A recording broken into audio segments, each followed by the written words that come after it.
हमारे वापस दिल्ली शिफ्ट होने की टाइमिंग कह सकते हैं कि बहुत सही थी। 2008 में मार्केट क्रैश हो गया था। Mortgage crisis, credit crisis, government bail out, ये कुछ हेडलाइंस थी जो आने वाले महीनों में बहुत ज्यादा न्यूज में आने वाली थी। सितंबर 2008 में लीमन ब्रदर्स की बैंक्रप्सी मॉर्गेज क्राइसिस का क्लाइमेक्स बना और ये साफ था कि अब इन्वेस्टमेंट बैंकिंग का अच्छा टाइम खत्म हो चुका था। इंडिया में हमें मार्केट का पहले ही पता चल गया था जब रिलायंस पावर आईपीओ, जो बहुत शानदार स्टॉक एक्सचेंज में चलने वाला था, वो सिर्फ कुछ मिनट तक ही चला। इस आईपीओ को भी कोटक ही हैंडल कर रहा था। और तो और मेरे बॉस सुघोष मोहारिकर ही कोटक की तरफ से अनिल अंबानी का ग्रुप संभाल रहे थे। उनका power on India on campaign अभी तक का सबसे ज्यादा मार्केट किया गया कैंपेन था जो हमने देखा था। ज्यादातर लोगों को अभी भी याद होगा कि वो मरीन ड्राइव के पास ये टैगलाइन लिखे हुए बलून्स को देखते थे। उसके साथ ही high decibel mass media campaign भी चलाए गए थे। आईपीओ से पहले ही हमें सुघोष से पता चला था और वो एडमिट कर रहे थे कि इस आईपीओ का डर है।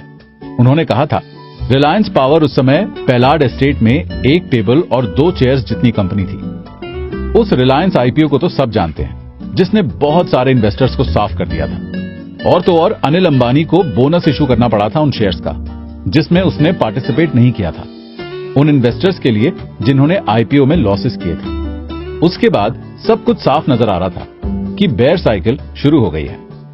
मेरी कमाई साल की 48 लाख से उस साल 22 लाख हो गई। मार्च का महीना हमेशा कोटक में उदय का साथ देता था। अप्रेजल का टाइम आया और उस समय अप्रेजल से पहले वाला क्वार्टर और अप्रेजल जिस क्वार्टर में हो रहा था वो दोनों ही बिल्कुल ड्राई थे। बेशक ये किसी को नहीं पता था कि ऐसा टाइम आने वाला है। धूल से भरी हुई पुलिस जीप्स। दिल्ली आने से पहले मैं 2008 में एक डील पर काम कर रहा था जो एचडीआईएल के साथ थी। वाधवांस की एचडीआईएल कुछ समय सिक्स सेंसेस नाम की होटल चेन पर टेक ओवर करना चाहती थी। सिक्स सेंसेस एक बहुत ही ज्यादा high and sustainable luxury resorts और 5 स्टार होटल्स थी, जिसे एक सिंधी जेंटलमैन और उसकी फ्रेंच गर्लफ्रेंड ने शुरू किया था। नीरज और मुझे ये प्रोजेक्ट असाइन कर दिया गया और अब तक हम दोनों काफी प्रोजेक्ट्स पर काम करके एक बहुत ही स्ट्रांग टीम बन चुके थे। मैं जब पहली बार बांद्रा में एचडीआईएल हाउस गया तो मैं ये सोचने पर मजबूर हो गया कि यहां से जिंदा निकल गए तो बड़ी बात है। अपनी कार बेसमेंट में पार्क करने के बाद मेरी नजरें 2 पुलिस जीप पर पड़ी जो धूल से भरी हुई थी। मैं जानता था कि वाधवास ने स्लमलॉर्ड्स के रूप में नाम कमाया हुआ था। उनका बिजनेस मॉडल भी ज्यादातर कुछ ऐसा था कि स्लम्स को सेटअप करना, उन्हें हटाना, फ्लोर स्पेस इंडेक्स लेना और फिर बाद में उन्हें बिल्डर्स को बेच देना। थैंकफुली दूसरे क्लाइंट्स जिनके साथ मैं काम कर रहा था वो इतने रंगीन नहीं थे। हालांकि उनकी डील्स बहुत कॉम्प्लेक्स थी।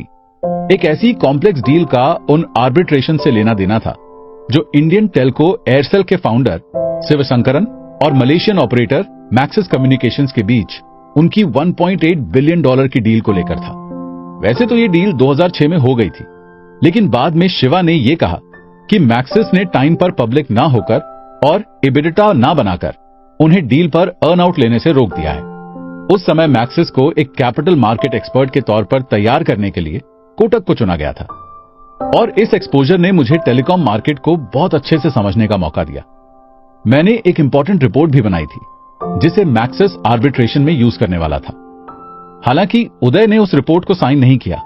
उन्हें ऐसा लग रहा था कि इसकी वजह से 2G स्पेक्ट्रम के एलोकेशन लाइसेंस में कुछ गड़बड़ हो सकती है और उसे कोई भी कंट्रोवर्सी का रिस्क नहीं लेना था। हालांकि मैक्सिस ने उस रिपोर्ट को यूज किया, लेकिन वो आर्बिट्रेशन के ऑफिशियल डॉक्यूमेंट की तरह नहीं गई। उदय को जैसा लग रहा था वैसा ही हुआ और 2G स्कैम सबके सामने आया और फिर कोटक को $1 मिलियन का फी मैंडेट दिया गया। यह साफ था कि उसे ज्यादा पता था कि इस फी को उन्हें अपनी रेपुटेशन के लिए जाने देना चाहिए।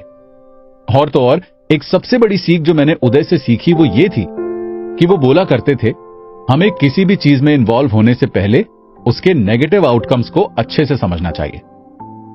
एक मेजर पर्सनल लॉस और फिर से वैसी ही जिंदगी।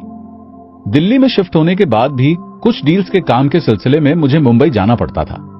मेरे स्ट्रांग वर्क एथिक और उस समय की सिचुएशन के हिसाब से मैं हमेशा होटल में रहने की बजाय अपनी सिस्टर इन लॉ के घर पर रुकता था और हमेशा मेरी सिस्टर इन लॉ और उनके हस्बैंड दीपक गुप्ता मुझे वहां पर बहुत अच्छे से वेलकम करते थे। जब उनके पास 1 BHK था तब भी वो रूम मुझे देते थे और खुद लिविंग रूम में सोफे पर सोया करते थे। एक बार मेरी मुंबई विजिट पर मैं मरते मरते बचा। हुआ कुछ यूं कि मैंने मेरे बचपन के दोस्त और पड़ोसी मानसी कोहली, जो मुंबई में ही रहती थी, उसे और उसके हस्बैंड को मेरे साथ कोलाबा के फेमस खान चाचा के वहां चिकन रोल खाने के लिए बुलाया, जो ठीक ताज होटल के पीछे था। आखिरी मिनट में मानसी किसी काम में फंस गई और उसने कहा कि वो नहीं आ पाएगी। उस समय तक मैं कैब में बैठा मरीन ड्राइव के क्लब ग्राउंड को पार कर चुका था और कोलाबा की तरफ जा रहा था। मुझे उसी वक्त मेरी सिस्टर इन लॉ का फोन आया और उसने मुझसे पूछा कि मैं कहां हूं और मुझे बताया कि अभी साउथ मुंबई में शूट आउट की न्यूज आ रही है और मुझे जल्द से जल्द किसी सेफ लोकेशन पर चले जाना चाहिए। उसी वक्त मैंने चौपाटी से यू टर्न लिया और दादर में रहने वाले अपने कलीग शैलेश राठी के घर चला गया। जब तक मैं उसके घर पहुंचा तब तक सारे न्यूज चैनल्स पर ताज होटल अटैक की न्यूज आ रही थी। उस दिन शायद मेरे साथ बहुत बुरा हो सकता था। मुझे विश्वास नहीं हो रहा था कि मैं मौत के मुंह से बाहर आया। मेरी जिंदगी तो बच गई थी, लेकिन हमारा परिवार जो हमारे पहले बच्चे का इंतजार कर रहा था, उसकी जिंदगी नहीं बच सकी।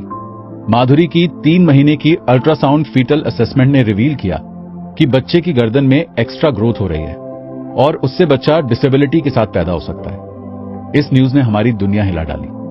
हम तो श्योर थे कि हमें जैसा भी बच्चा होगा उसका बहुत ध्यान रखेंगे, लेकिन फिर हमने उस बच्चे की जिंदगी के बारे में सोचा कि वो कैसे जिएगा, और उसके बाद हमें सबसे हार्ट ब्रेकिंग डिसीजन लेना पड़ा और वो था अबॉर्शन।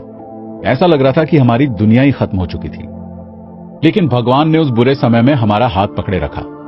6 महीने बाद जब हम फ्रांस और यूएस की ट्रिप पर गए थे, जो मैंने माधुरी के लिए प्लान की थी ताकि वो अपने पास्ट की चीजों को भूल सके, तब हमें पता चला कि माधुरी फिर से एक्सपेक्ट कर रही है।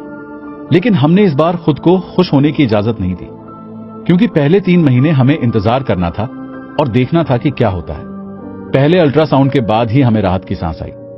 हमारा बेटा अवयुक्त ग्रोवर 5 फरवरी 2010 को पैदा हुआ और उसने हमारी जिंदगी बदल दी।